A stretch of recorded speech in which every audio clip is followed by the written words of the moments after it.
आप देख रहे हैं देश का पॉलिटिकल शो, जिसका समय है 12 से 2। मेरे साथ वरिष्ठ पत्रकारों का पैनल लगातार स्टूडियो में बना हुआ है। बात जरा कांग्रेस पार्टी की कर लेते हैं, जिसे अब चुनाव लड़ने के लिए पब्लिक से चंदे की दरकार है। 2024 में मोदी की प्रचंड चुनौती का सामना करने के लिए कांग्रेस अब पब्लिक से चंदा जुटाने की तैयारी में है। इसके लिए आज ऑनलाइन चंदा इकट्ठा करने के लिए डोनेट फॉर देश नाम से एक अभियान कांग्रेस पार्टी ने शुरू किया। इसकी शुरुआत पार्टी अध्यक्ष मल्लिकार्जुन खड़गे ने खुद सबसे पहले चंदा देकर की। आज बड़ा एक खुशी का दिन है कि हमारे पार्टी के सभी नेताओं ने मिलकर एक ऐप तैयार किया है और ये मैं समझूंगा ये पहली बार है कि कांग्रेस पार्टी में लोगों से यानी आम जनता से मदद लेकर देश को बनाने के लिए ये किया है, जिसको डोनेट फॉर देश कंट्री। छोटे छोटे डोनर्स के पास हम अपना डोनेशन लेके देश को बना सकते हैं।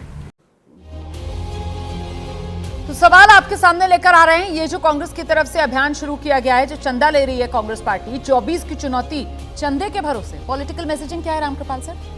नहीं, अच्छी है। देखिए, राहुल जी की जो भारत जोड़ो यात्रा थी, उससे ज़्यादा एक मतलब उसी कड़ी में मैं कहता हूँ तो ये एक अच्छी बात है। ये देखिए, सीधी बात है, कांग्रेस पार्टी एक बहुत बड़ी पार्टी, उसका एक अपना इतिहास रहा है और देश में तो जो कांग्रेस की स्थिति आज की तारीख में है, अगर कांग्रेस का ये अभियान सफल रहा तो आप ये सोचिए कि जो पैसा देगा वो वोट भी देगा। सीधी सीधी एक बात है। तो इससे कम से कम ये होता है कि आप जो कांग्रेस में क्या रह गया है, कांग्रेस में नेता बच गए, कार्यकर्ता खत्म हो गए। तो ये कम से कम कांग्रेस के संगठन को तैयार करने का एक बहुत बड़ा अवसर है, अगर कांग्रेस इसको उस रूप में ले पाए। क्योंकि देखिए, कांग्रेस, मैं एक उत्तर प्रदेश जहाँ से मैं आता हूँ जी, 1990 में कांग्रेस की आखिरी सरकार थी। आज आप बताइए, यानी 32 साल 33 साल से कांग्रेस वहाँ नहीं है। यानी जो बच्चा आज 35 साल का भी होगा वो कांग्रेस राज को जानता ही नहीं है। और उत्तर प्रदेश जैसे इलाके में आपका कोई संगठन नहीं, कभी भी 400 सीटों पर आप लड़ ही नहीं रहे हैं। तो ये कांग्रेस के लिए बहुत अच्छा मौका है। अगर इस बहाने कांग्रेस जाए, उसको पैसा भी मिलेगा लड़ने के लिए और संगठन मजबूत करने का एक बहुत बढ़िया अवसर है। ये मुझे, अगर आप इतिहास में जाएंगे तो आप देखेंगे कि महात्मा गांधी जब कांग्रेस के अध्यक्ष हुए थे तो उन्होंने शुरुआत की थी और उन्होंने कहा था 4 आने की सदस्यता होगी। तो सदस्यता है, लेकिन महात्मा गांधी ने देश में पीसीसी और उसके नीचे प्रखंड और उसके नीचे के स्तर पर कांग्रेस का पहले ढांचा बना दिया था, तब सदस्यता की उन्होंने शुरुआत की थी। आज की तारीख में जैसा सर कह रहे थे, पहले अगर आपका ढांचा ही नहीं है, ग्रास रूट पे निचले स्तर पर ढांचा नहीं है, सदस्यता आप ले भी लें, शुरुआत कर भी दें, तो मुझे नहीं लगता कि बहुत उसका कोई प्रतिफल होगा सकारात्मक। जरूरत है कांग्रेस को, अगर वाकई कांग्रेस इंटरेस्टेड है तो पहले 5 साल 7 साल 10 साल वो लगाए अपने संरचनाओं को, अपने नीचे के जो जड़ें हैं उसको पहले पानी दे, उसको सिंचित करे, उसको हरा भरा बनाए। बिल्कुल सही बात तब आगे जाकर। ये सदस्यता से जुड़ा हुआ मामला नहीं है, ये कोई भी क्राउड फंडिंग वाला मामला है कि कोई भी दान कर सकता है, कोई भी कांग्रेस पार्टी को पैसा दे सकता है। सवाल यहाँ पर यह है कि इसके जरिए कांग्रेस पार्टी की तरफ से आपको लगता है कि कोई बड़ा पॉलिटिकल स्टेटमेंट भी यहाँ पर प्रेजेंट करने की कोशिश की जा रही है, या फिर ये कांग्रेस की बुनियादी जरूरत है आज की तारीख में? नहीं, देखिए, दोनों बातें हैं। जिसे रामपाल जी ने कहा, बिल्कुल सहमत हूँ। ये जनता से कनेक्ट करने का तरीका है। ठीक है, मुझे याद है, महात्मा गांधी का जिक्र कर दिया प्रोफेसर साहब ने।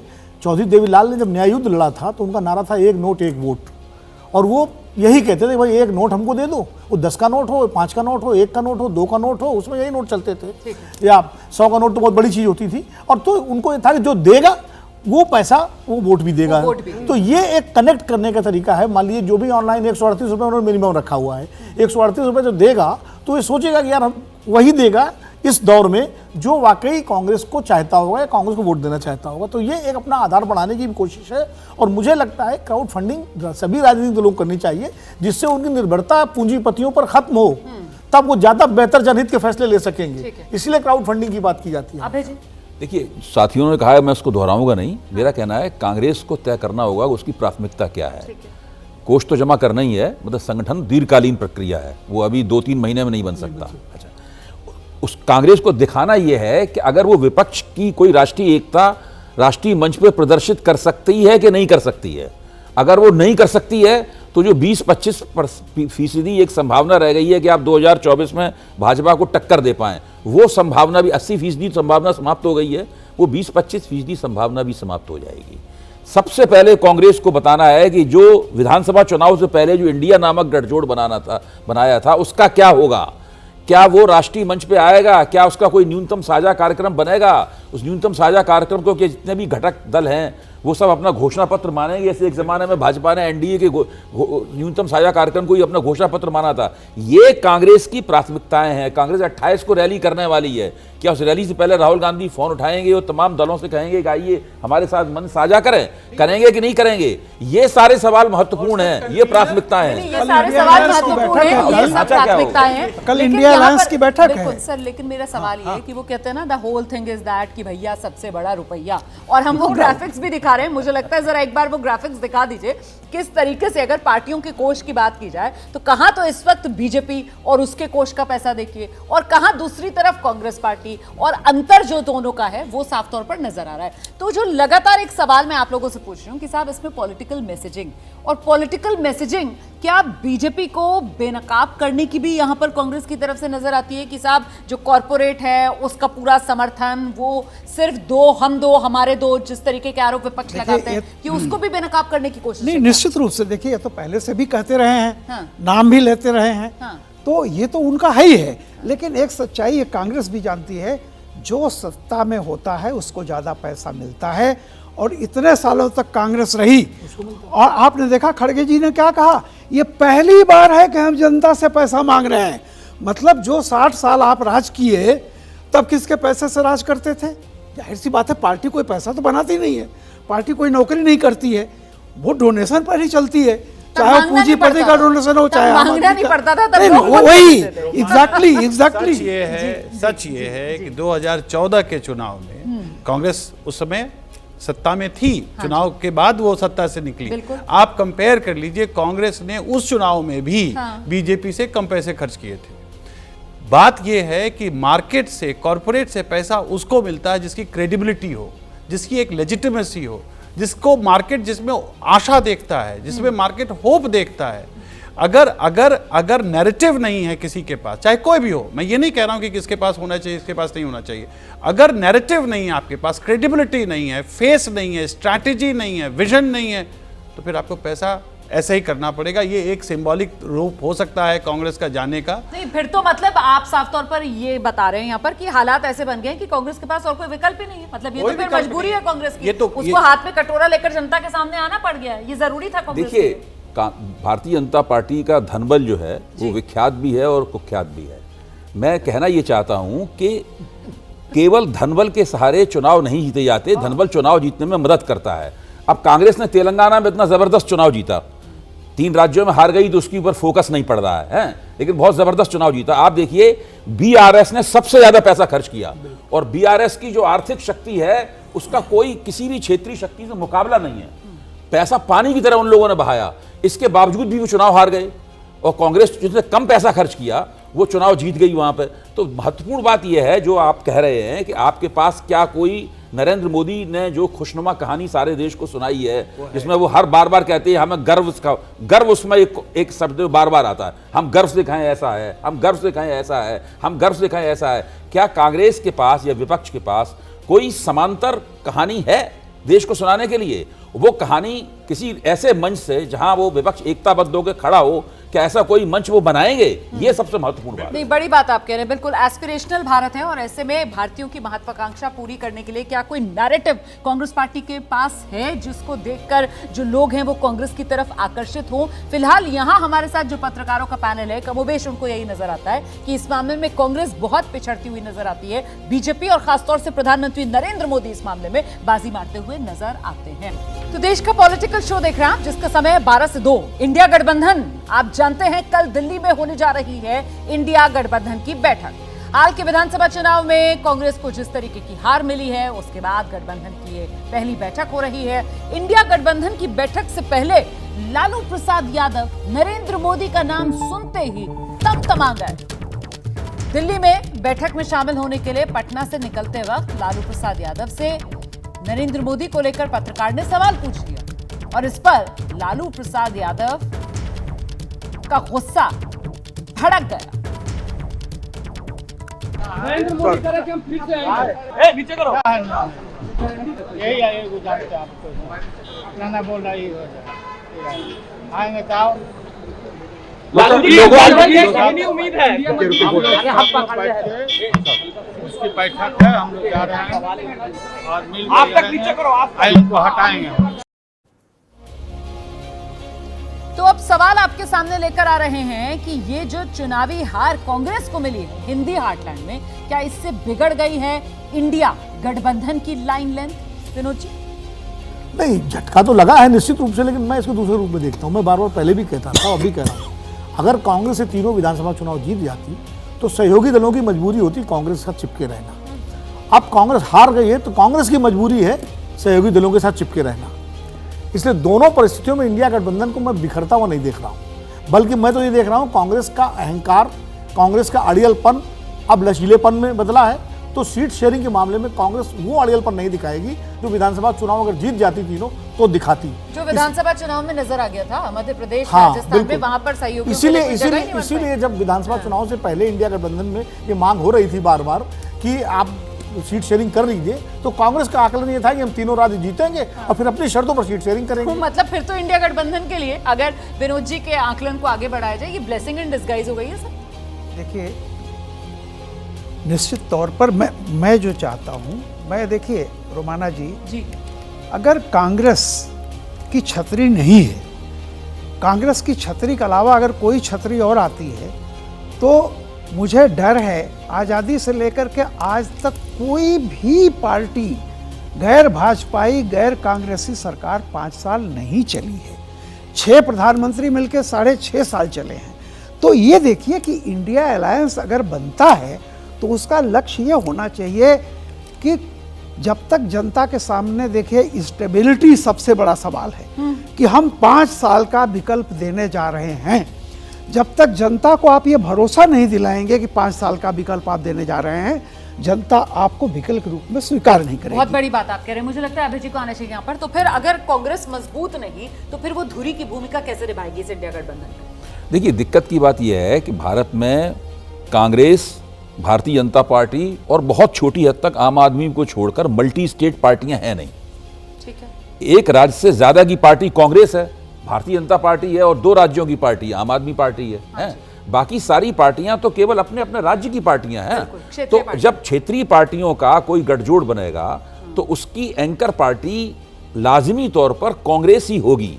और चाहे कांग्रेस मजबूत हो चाहे कमजोर, अभी मान लो चुनाव जीत जाती तो बहुत मजबूत दिखाई पड़ती ऊपर से, तब तो और भी ज्यादा एंकर पार्टी होती।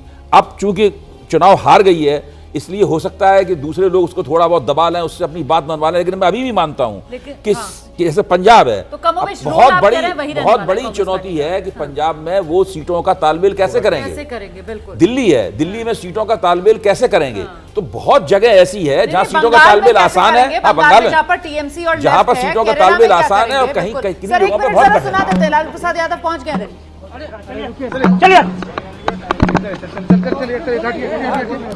अरे बोल रहे हैं यार, आप बोलने तो दो। तो ये तस्वीरें आप देख रहे हैं, कल इंडिया गठबंधन की बैठक है, दिल्ली में बैठक होनी है और बैठक में शिरकत करने के लिए लालू प्रसाद यादव फिलहाल दिल्ली पहुंच गए हैं। मीडिया का वहां पर जमावड़ा है, मीडिया वाले बात करना चाह रहे हैं। अब सुनते हैं जरा लालू जी कुछ कहेंगे यहाँ पर या नहीं। कैसे देखते हैं आप इसे? कल इंडिया गठबंधन बैठक करने आए हैं, सभी लोग आ रहे हैं। इंडिया गठबंधन के बैठक में हम सब लोग आए हैं जी, और इसको बहुत हम इसका उज्जवल भविष्य है। और इंडिया गठबंधन इस बार देश में सत्ता बनाएगा और हम लोग जीतेंगे। और सब लोग मिलजुल करके हम लोग एकजुट हैं और एकताबद्ध होकर के हम लोग नरेंद्र मोदी के सरकार को उखाड़ के फेंके। कल क्या सीट बंटवारे शेयरिंग पर के चलो ऊपर भैया, बंटवारे पर फाइनल हो जाएगा। इस पर भी बात होगी अलग अलग। तो लालू प्रसाद यादव को आप सुन रहे थे। इंडिया गठबंधन उज्जवल भविष्य है। 24 में नरेंद्र मोदी की सरकार को उखाड़ फेंकेंगे केंद्र से। तो मतलब कुल मिलाकर वही बातें दोहराते हुए लालू प्रसाद यादव। लेकिन ये 3 राज्यों में जिस तरीके की हार मिली है कांग्रेस पार्टी को, उसके बाद अब इन बातों में दम कुछ कम नजर आ रहा है सर। रुमाना जी, कोई भी अलायंस पॉलिटिक्स का मेन आधार, मुख्य आधार होता है सत्ता प्राप्ति। मान भी लिया जाए कि आगामी चुनाव में 2024 में कुछ क्षेत्रीय दल अच्छा कर लेंगे। सर एक सेकंड आपको रोक रही हूँ, ये खबर जरा दर्शकों को बता दूं। लालू प्रसाद यादव तो देखिए दिल्ली पहुंच गए हैं बैठक में शिरकत करने के लिए। कल बैठक है और जानकारी ये मिल रही है कि आज शाम तक नीतीश कुमार भी दिल्ली पहुंच जाएंगे इंडिया गठबंधन की बैठक में शामिल होने के लिए। आ जाइए। मैं यही कह रहा था कि जहां तक क्षेत्रीय दलों का सवाल है, क्षेत्रीय दलों के कुछ राज्यों में अच्छा करने की आशंका है और संभावना भी है। लेकिन सवाल यह है कि सत्ता प्राप्ति के लिए उसके बाद भी जैसा एंकर पार्टी के रूप में कांग्रेस को 125 से 140 सीटें चाहिए जी।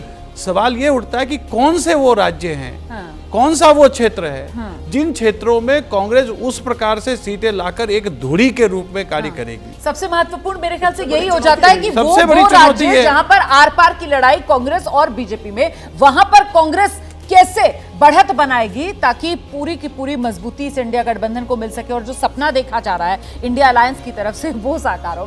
देश का पॉलिटिकल शो देख रहे हैं आप, जिसका समय है 12 से 2। वरिष्ठ पत्रकारों का पैनल लगातार स्टूडियो में हमारे साथ बना हुआ है। बात जरा कांग्रेस के भीतर मची हलचल की अब कर लेते हैं। कांग्रेस ने मध्य प्रदेश और छत्तीसगढ़ में हार के बाद जो चेहरे हैं वो बदले हैं। मध्य प्रदेश में कमलनाथ की जगह अब जीतू पटवारी मध्य प्रदेश कांग्रेस कमेटी के अध्यक्ष बनाए गए हैं। कांग्रेस ने आदिवासी नेता उमेश सिंघार को मध्य प्रदेश विधानसभा में विपक्ष का नेता बनाया है। तो ये चेहरों की तब्दीली जो की है कांग्रेस पार्टी ने, और ये जो मध्य प्रदेश में अध्यक्ष पद मिला है जीतू पटवारी को, उस पर उनका क्या कहना है जरा सुनिए पहले। मध्य प्रदेश कांग्रेस में बड़ा बदलाव हुआ है। पार्टी ने जीतू पटवारी को प्रदेश कांग्रेस अध्यक्ष बनाकर नई जिम्मेदारी दी है। हमारे साथ हैं प्रदेश कांग्रेस के नवनियुक्त अध्यक्ष जीतू पटवारी, जो कल जाके भोपाल में अपना कार्यभार ग्रहण करेंगे और अध्यक्ष बनने के बाद पहली बार किसी टीवी चैनल को विस्तृत इंटरव्यू दे रहे हैं। जीतू भाई, सबसे पहले आपको बहुत बहुत शुभकामनाएं। धन्यवाद।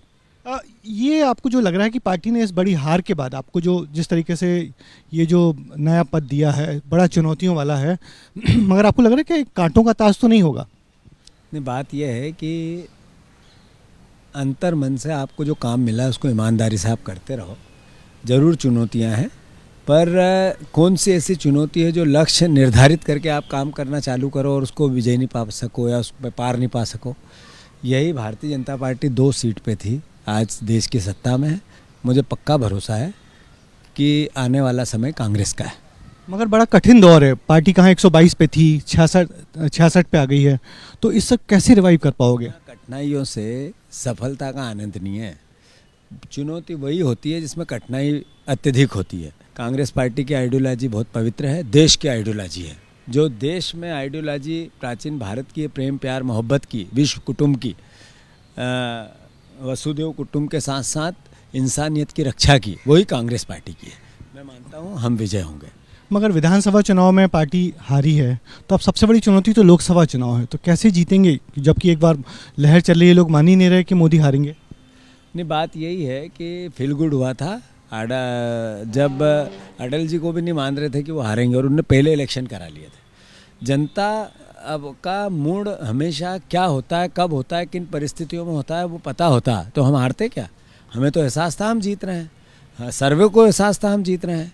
सारे जितने भी पॉलिटिकल डॉक्टर हैं वो बता रहे थे कांग्रेस की सरकार बन रही है, फिर भी हार गए। तो मैं ये नहीं मानता कि चुनौती नहीं है, चुनौती है, बहुत बड़ी है, पर हमें 51% वोट के लक्ष्य का पीछा करना है।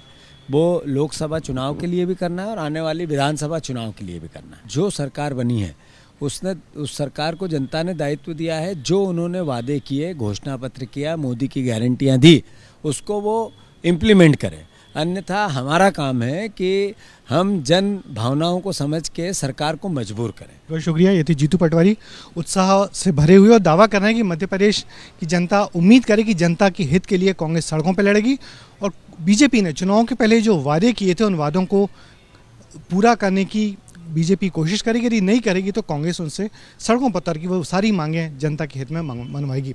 करण मनोज के साथ ब्रजेश राजपूत, एबीपी न्यूज़, दिल्ली। और ऐसे में अब सवाल ये कि कांग्रेस ने ये जो तब्दीली की है चेहरे बदलने से, कांग्रेस बदलेगी विनोद जी? क्यों नहीं बदलेगी? चेहरे बदलने से बहुत सारी चीजें बदलती हैं। देखिए कांग्रेस अगर अब हम लोग कह सकते हैं मतलब पुराने चेहरे बोझ थे? पुराने चेहरे बोझ नहीं होते हैं, लेकिन पुराने चेहरों का वक्त खत्म हो जाता है। भाई आज मोदी जी का चेहरा है तो बीजेपी चमकी, अडवाणी जी का चेहरा होता तो कहाँ तक पहुंचती? तो 2009 में टेस्ट हो गया था अडवाणी जी का चेहरा। तो चेहरा अगर काम करता है, मेहनत करता है, तो जैसे हम लोग बात कर रहे थे एस्पिरेशन, तो नया चेहरा एक इंस्पिरेशन पैदा करता है जनता के अंदर। कमलनाथ के अंदर वो बात नहीं थी, इसीलिए कांग्रेस को ये भी नुकसान हुआ। आज हम ये बात कह सकते हैं, पहले शायद नहीं कह पा रहे थे, हम लोगों को लग रहा था शायद कमलनाथ के प्रति सहानुभूति और ये सब मिल जाएगी, लेकिन अगर ये फैसला कांग्रेस पहले कर देती, नए चेहरों को मौका देके, तो शायद ये बुरी स्थिति नहीं होती। अब ये लगता है, तो मुझे लगता है कि चेहरा बदलने का फर्क ये पड़ेगा। लेकिन जीतू पटवारी अपना चुनाव हार गए हैं, उसमें कोई राय नहीं, लेकिन जीतू पटवारी का जो पृष्ठभूमि है वो एक संघर्षशील नेता है। चुनाव बहुत लोग हारते हैं, अगर वो मेहनत करेंगे, सबको साथ लेकर चलेंगे, उमंग सिंगार आदिवासी हैं, तो निश्चित रूप से कांग्रेस को कुछ संभावना, कुछ उम्मीद बन सकती है। बिल्कुल, जीतू पटवारी, उमंग सिंघार, ये जिस तरीके के नाम सामने आ रहे हैं, हाँ, इसके जरिए कहीं ना कहीं वो जो जातिगत समीकरण है उसको साधने की उसी रूप में कोशिश जैसे बीजेपी में नजर आती है। देखिए काफ़ी समय से हम लोग जब बैठते हैं तो चेहरे और बदलाव, इस पर बहुत बात हुई। अब आप देखिए कि एक पार्टी जीत करके बदल देती है और जो पार्टी हारी वो भी बदल रही है। तो मैं समझता यही हूँ कि व्यक्ति, मैं बार बार कहता हूँ कि individual strength should not become the weakness of the organisation और पार्टी। किसी व्यक्ति की जो सामर्थ्य है वो पार्टी की निर्बलता, दुर्बलता नहीं होनी चाहिए, तभी पार्टी चलती है आगे। और मैं ये जैसा कांग्रेस के बारे में कह रहे हैं कि देखिए इस पर मत जाइए, चेहरा हारने को तो चंद्रशेखर भी इलेक्शन बलिया से हार गए थे, आचार्य नरेंद्र देव अयोध्या से चुनाव हार चुके थे। कोई सोच सकता है इंदिरा गांधी चुनाव उठाकर देखेंगे इतिहास में तो कई ऐसे मौके मिल जाएंगे, लेकिन फिलहाल ये जो बदलाव हुआ है इससे कांग्रेस पर क्या असर पड़ेगा, आपको क्या लगता है? भाई देखिए, कांग्रेस के पास अब खोने के लिए ज्यादा कुछ है नहीं। और उन्होंने जो पुराने लोग जिन पर लंबे अरसे से वो, जैसे आप मध्य प्रदेश के नेतृत्व में देखिए, अब मध्य प्रदेश के नेतृत्व में तो पिछले 2018 को अगर अपवाद मान लें तो इस नेतृत्व ने कुछ खास किया नहीं पिछले 20-25 साल में। तो ऐसी स्थिति में वहां तो नेतृत्व बदलना ही था। थोड़ा बहुत अगर कुछ फायदा हो सकता है तो इस नए जो बदलाव हुआ है उसी से होगा।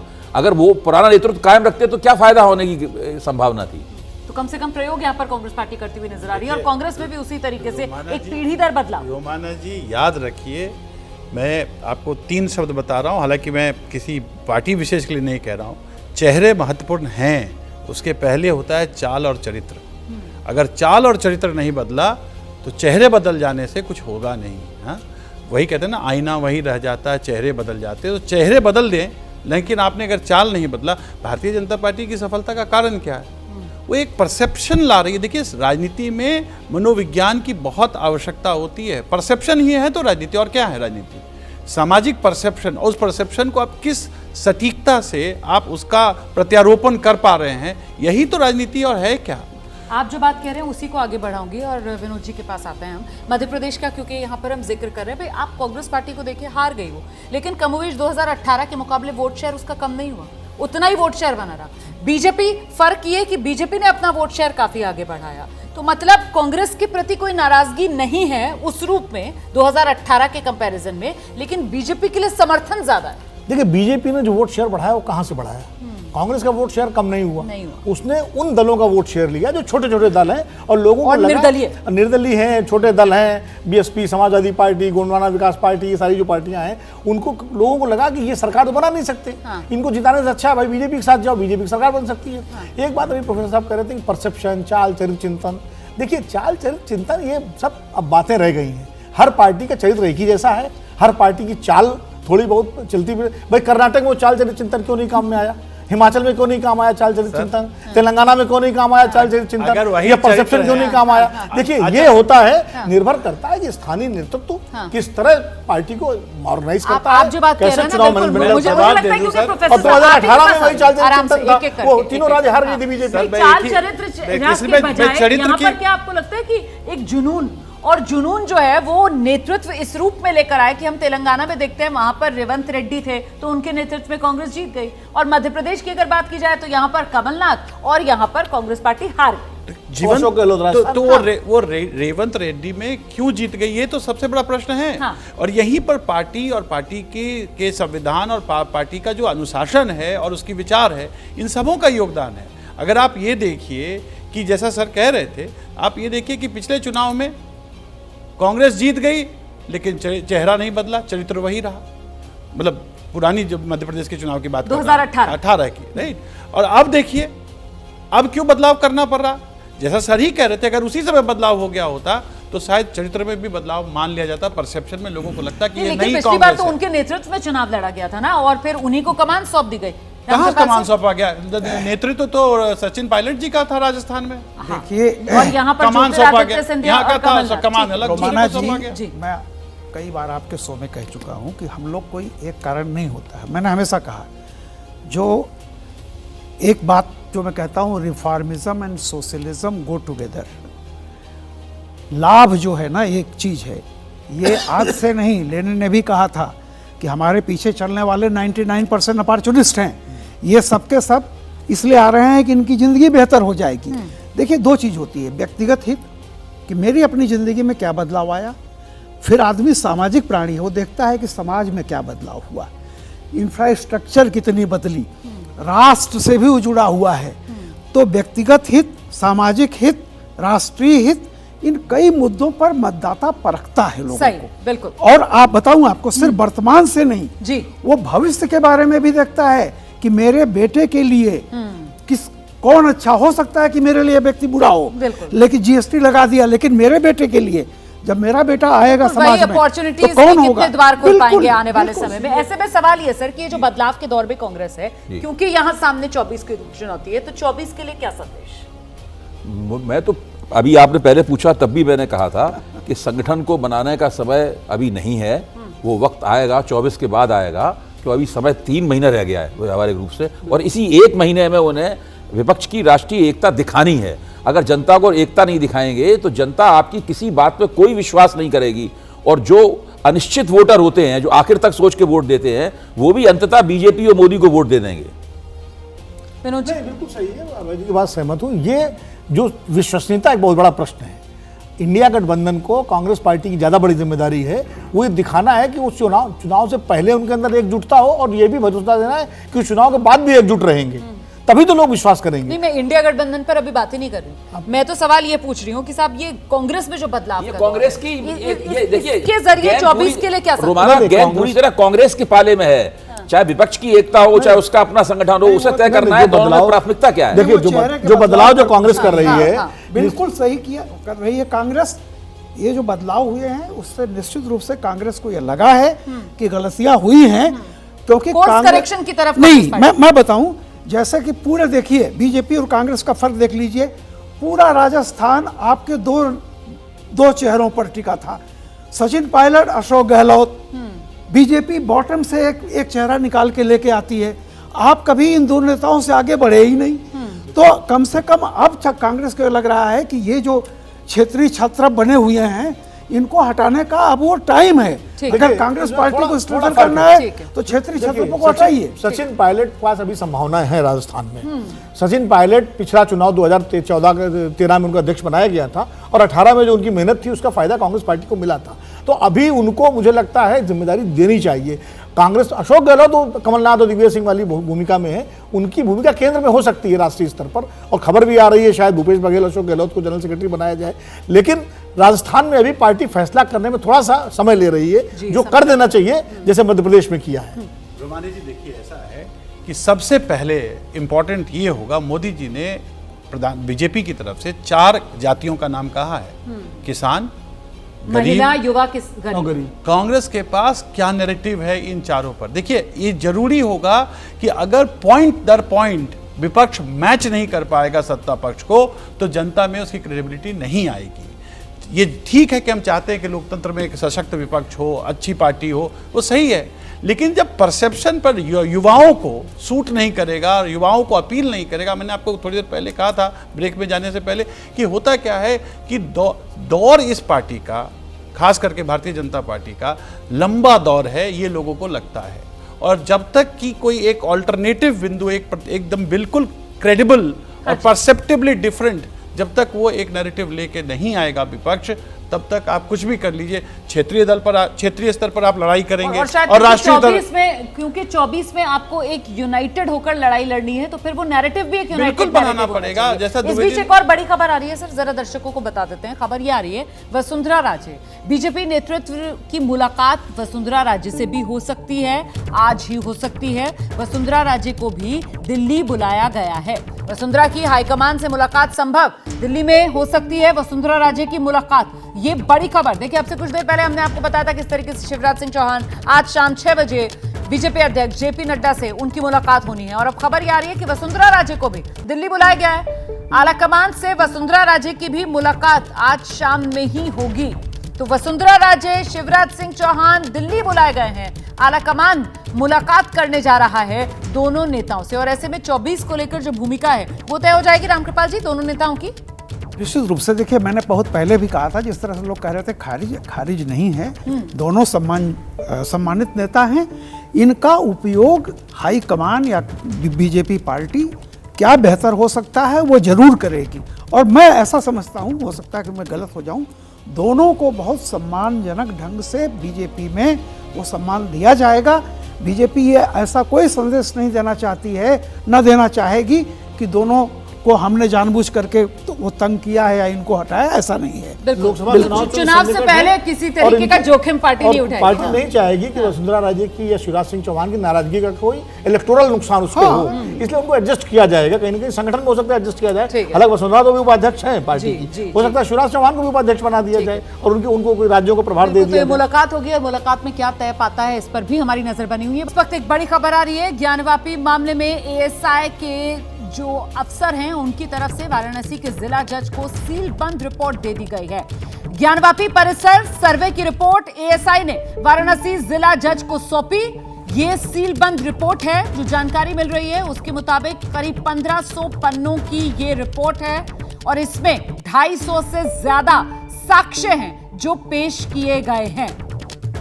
तो ज्ञानवापी परिसर के सर्वे के मामले में एएसआई ने अपनी रिपोर्ट जिला जज को सौंप दी है। सीलबंद रिपोर्ट, 1500 से ज्यादा पन्नों की रिपोर्ट, 250 से ज्यादा साक्ष्य इसमें हैं। ज्ञानवापी परिसर का सर्वे हो, अदालत की तरफ से फैसला दिया गया था, जिसके बाद एएसआई ने यहां सर्वे का काम अगस्त के महीने में शुरू किया।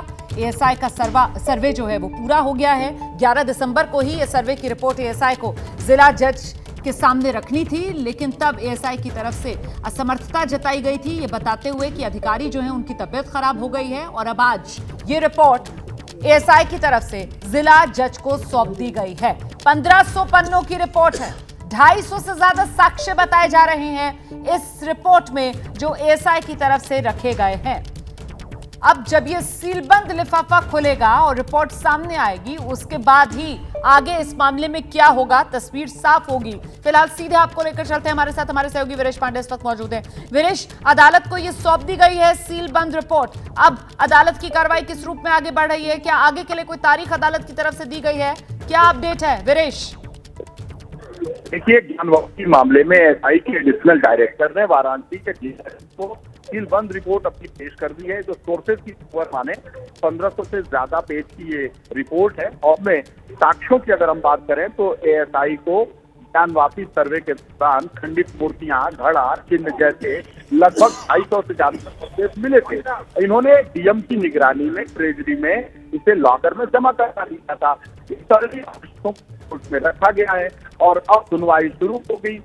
सुनवाई के साथ ही साथ इस पर फैसला आएगा, क्योंकि इससे पहले एएसआई को समय दिया गया था कि अगस्त में वो अपनी कोर्ट को रखे, लेकिन अगस्त में भी एएसआई ने नहीं रखा था और ये मामला 4 बढ़ गया। पिछला जो मामला था कि 11 दिन कोर्ट में रखा था। नहीं वीरेश, ये 1500 से ज्यादा पन्नों की रिपोर्ट है, 250 से ज्यादा साक्ष्य हैं, तो जाहिर सी बात है कि जज साहब थोड़ा समय लेंगे इस रिपोर्ट को पढ़ने का। तो ऐसे में अब ये मामला आगे बढ़ता हुआ नजर आ रहा है फिलहाल। देखिए, आपका भी मामला नहीं है, अभी कोर्ट को फैसला करना है, इससे अपनी बात वक्तों को आवाज साफ नहीं आ रही है वीरेश पांडे, दोबारा आपसे बात करने की कोशिश करेंगे। ज्ञानवापी मामले में एएसआई ने अपनी रिपोर्ट जिला जज को सौंप दी है, सीलबंद लिफाफे में रिपोर्ट सौंपी गई है। सूत्रीय जानकारी दे रहे हैं 1500 पन्नों की ये रिपोर्ट है। देखना होगा अब ये मामला आगे कानूनी तौर पर किस रूप में बढ़ता है। तो देश का पॉलिटिकल शो जिसका समय है 12 से 2 आप देख रहे थे। अब हम सभी को इजाजत दीजिए।